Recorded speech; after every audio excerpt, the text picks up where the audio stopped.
आखिरकार ख्वाजा बिलाल का सबर का पैमाना लबरेज और मजलिस इत्तेहादुल मुस्लिमीन से किनारा कशी इख्तियार कर ली है। जी हाँ नाजरीन, इस सिलसिले में ख्वाजा बिलाल ने खुलासा करते हुए अपने ख्यालात का इजहार किया और उन्होंने मजलिस इत्तेहादुल मुस्लिमीन से नाराजगी का इजहार करते हुए कहा है कि हल्का गोशा महल से मजलिस इत्तेहादुल मुस्लिमीन का उम्मीदवार खड़ा नहीं किया गया। हालांकि गोशा महल के अंदर तकरीबन 80,000 अक़लियती तबके के अफराद रहते और बसते हैं। इसके बावजूद भी सदर कुल हिंद मजलिस इत्तेहादुल मुस्लिमीन ने शरपसंद भगवा जमात का लीडर राजा सिंह को हराना छोड़कर उन्होंने जुबली हिल्स कांग्रेस के उम्मीदवार अजहरुद्दीन के पीछे पड़ गए। तो नाजरीन व सामईन, बड़ी तशवीश की बात यह है कि सदर कुल हिंद मजलिस इत्तेहादुल मुस्लिमीन को राजा सिंह से मोहब्बत और अजहरुद्दीन से अदावत कब से हो गई। तो यह है हालात असेंबली इलेक्शन के शहर हैदराबाद में। बहरहाल ख्वाजा बिलाल ने ऑल इंडिया मजलिस इत्तेहादुल मुस्लिमीन की सियासत की पोल खोल कर रख दी और तेलंगाना के मुसलमानों को हैरत में डाल दिया। तो आइए देखते हैं मजलिस इत्तेहादुल मुस्लिमीन की मोहब्बत राजा सिंह से और अदावत अजहरुद्दीन से। और पल पल बाखबर रहने के लिए हमारे न्यूज चैनल को लाइक करें, सब्सक्राइब करें और शेयर करें ताकि आप रहे इस इलेक्शन की तमाम सरगर्मियों से पल पल बाखबर। कुछ 2-4-8 दिन से सोशल मीडिया के जरिए और प्रिंट मीडिया के जरिए ये बात की इत्तलात मिल रही थी कि ख्वाजा बिलाल अहमद को गोशा महल की सीट ना मिलने की बुनियाद पर ख्वाजा बिलाल अहमद मजलिस इत्तेहादुल मुस्लिमीन से दस्तबरदारी की जो है गौर व फिक्र में है। इस बात की इत्तलात सोशल मीडिया पर गश्त कर रही थी। मैं आज इसकी वजाहत करने के लिए आपके दरमियान में आया हूं। मैं सबसे पहले गोशा महल की टिकट का दावेदार यकीनन था और आज मैं जब मजलिस इत्तेहादुल मुस्लिमीन से दस्तबरदारी इख्तियार कर रहा हूं तो उसकी सबसे बड़ी वजह यह है कि क्यों सदर मजलिस बैरिस्टर असदुद्दीन ओवैसी साहब क्यों नहीं गोशा महल से अपना उम्मीदवार खड़ा करते हैं। अब इसके ऊपर ये एक ऐसी टॉपिक है जिसके ऊपर बहुत कुछ बोला जा सकता, बहुत कुछ सुना जा सकता और हर एक की अपनी अपनी एक अलग अलग थॉट है। लेकिन मैं आज इस बात को यहां पर क्लियर कभी करना चाहता हूं कि गोशा महल के अंदर, गोशा महल असेंबली कॉन्स्टिट्यूंसी के अंदर टोटल वहां पर मुसलमानों की तादाद 79,000 यानी करीब 80,000 की लिस्ट अक्टूबर के महीने में जारी की गई थी। अभी फाइनल लिस्ट इलेक्शन से 2-8 दिन पे 10 दिन पहले कुछ जो है आएगी, जिसके अंदर कुछ बढ़ेंगे या फिर कुछ कम होंगे। तो चलिए मान के चलते हैं कि 80,000 मुसलमानों की तादाद, हम इसको मान के चलते हैं 80,000 की तादाद वाला वो कॉन्स्टिट्यूंसी है। दूसरी बात मैं यहां पर यह भी वाजे कर देना चाहता हूं कि अगर हम माजी में हमारे इंतखाबात को अगर देखेंगे तो मलकपेट जो कॉन्स्टिट्यूंसी है, जहां से अहमद बिन अब्दुल्ला बलाला जो पहली मरतबा 2009 में वहां से कामयाब हुए थे, वो सिर्फ और सिर्फ 30,000 वोट लेके कामयाब हुए थे। बाइकल्ला से वारिस पठान जो पहली मरतबा 2014 के इंतखाबात में कामयाब हुए थे, 25,000 वोट लेके एमएलए बन गए थे। बलाला साहब मैं समझता हूं 30,800 कुछ वोट थे, वो लेके जो है वो एमएलए बन गए थे। जो कॉन्स्टिट्यूंसी में 80,000 मुसलमान हमारे हैं, उस 80,000 मुसलमानों की कॉन्स्टिट्यूंसी में हम अपना कैंडिडेट क्यों नहीं खड़ा करते।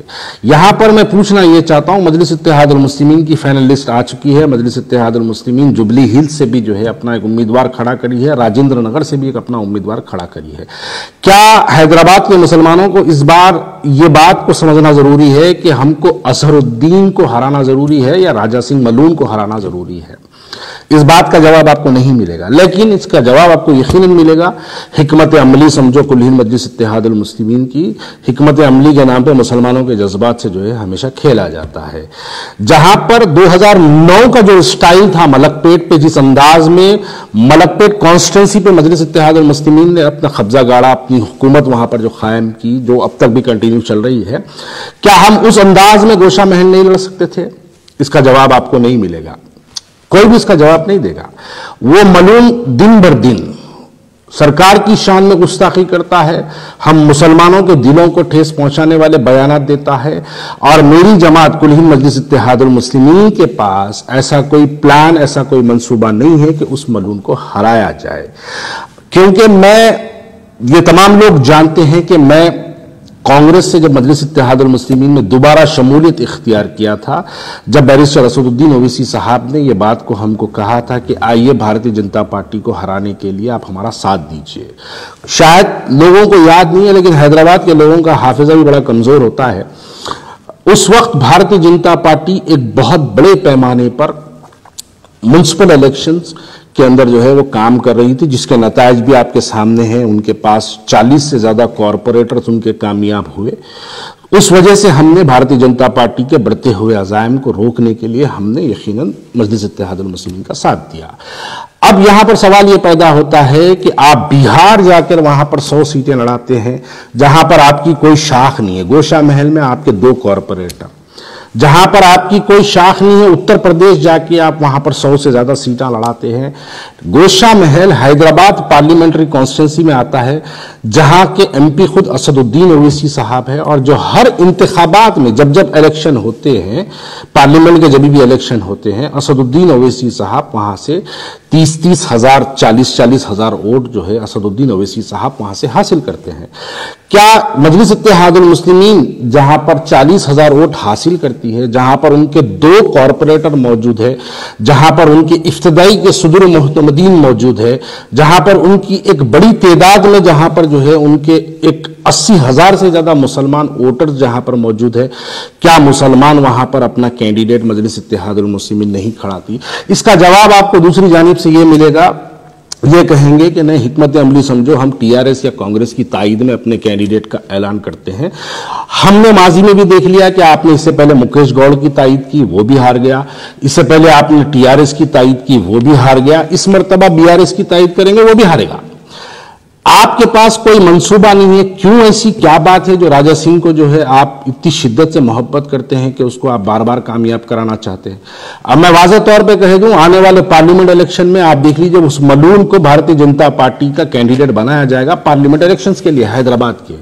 जैसे ही वो कैंडिडेट बनेगा, ये तमाम जितनी शिकायतें हैं आपके मेरे जैसे लोगों को, जितने भी लोगों को जो है नाराजगियां हैं, ये तमाम नाराजगियों को बुलाया जाएगा और फौरी इस मलून को लाके आपके सामने खड़ा कर दिया जाएगा। हैदराबाद के मुसलमान जज्बाती नारे लगाते हुए निकलेंगे अपने मकानों से, भारी अक्सरियत से मजलिस इत्तेहादुल मुस्लिमीन को कामयाब कर दी। इस वजह से मजलिस इत्तेहादुल मुस्लिमीन हमेशा एक ऐसे फिरका परस्त चेहरे को हैदराबाद के अंदर सियासी तौर पर जिंदा रखती है। आप अगर उसकी तारीख देखेंगे तो वो बदमबाल रेड्डी की शक्ल में कभी जिंदा रहा, कभी आले नरेंद्र की शक्ल में जिंदा रहा, कभी इस मलून की शक्ल में जिंदा रहा, कभी बंडारू दत्तात्रेय की शक्ल में जिंदा रहा, कभी किशन रेड्डी की शक्ल में जिंदा रहा।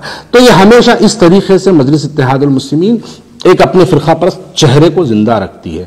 अरे हमने बाइतल्ला के अंदर महाराष्ट्र के जब इलेक्शन हुए, बाइकल्ला के अंदर 25,000 वोट लेके हैदराबाद 25,000 वोट लेके बाइकल्ला से वारिस पठान वहां से जो है एमएलए मुंतखब हो गया।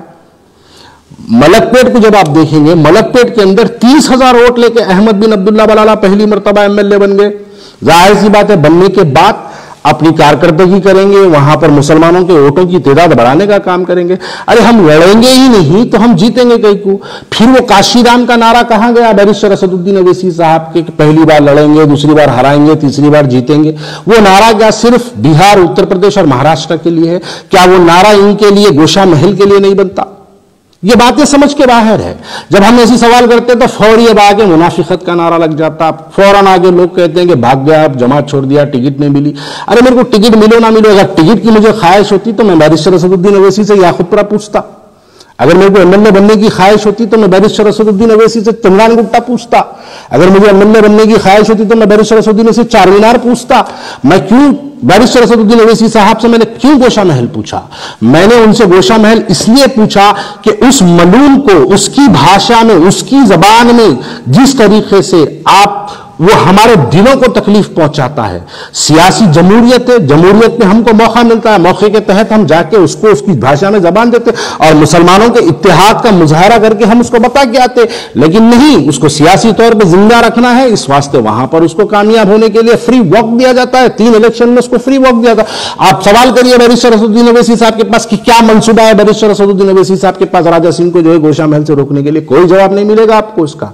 अरे ठीक है, आपको अगर ख्वाजा बिलाल का चेहरा पसंद नहीं है, आपको ख्वाजा बिलाल का अगर जो है जुबा पसंद नहीं है, माजी में ख्वाजा बिलाल ने बहुत सारे मजलिस इत्तेहादुल मुस्लिमीन के खिलाफ बयानात दिए हैं, अगर इस बुनियाद पे ख्वाजा बिलाल आपको पसंद नहीं है तो आपके पास जो पसंदीदा चेहरे बहुत से हैं जिनके चेहरों को देख के आप मुस्कुराते हैं, उसमें से कोई एक चेहरे को लेके आके गोशा में ले देना था, वो मुसलमान को खड़ा करना था वहां पर, आप मुसलमान को वहां पे खड़ा करके आप उसकी तायीद करना था।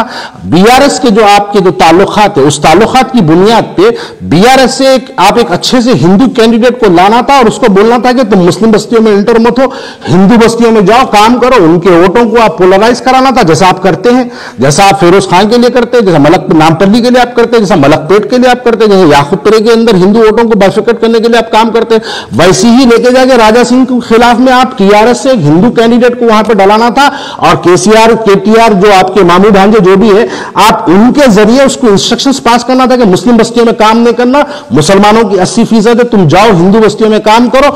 असदुद्दीन अवैसी साहब निकल के अगर गोशा महल में मुसलमान बस्तियों में 80,000 वोटरों के दरमियान में अगर फिर के असदुद्दीन अवैसी साहब पैदल दौरे कर करके अगर मुसलमानों को वहां पे जो है बेदार करते, 80,000 में अगर 55,000 भी मुसलमान अगर निकल के अगर मुस्लिम कैंडिडेट को वोट दे दिया तो मैं ये सवाल हैदराबाद की आवाम के लिए छोड़ता हूं, क्या ये मलून हारता नहीं सकता था?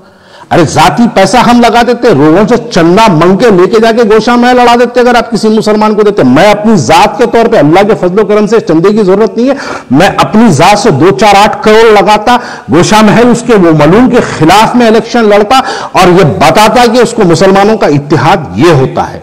लेकिन इसका कोई प्लान नहीं है आपके पास। अब उसकी आप तैयारी कर रहे हैं, उसको लोकसभा में लाने की तैयारी है, इस वजह से उसको वहां पे फ्री वक्त दिया जा रहा है। और ऐसी जमात के साथ रहना मैं नहीं समझता मेरे लिए जो है काबिल फख्र हो। इसलिए इस बुनियाद पर मैं आज मजलिस इत्तेहादुल मुस्लिमीन से दस्तबरदारी का ऐलान करता हूं, मैं मजलिस इत्तेहादुल मुस्लिमीन छोड़ने का ऐलान करता हूं।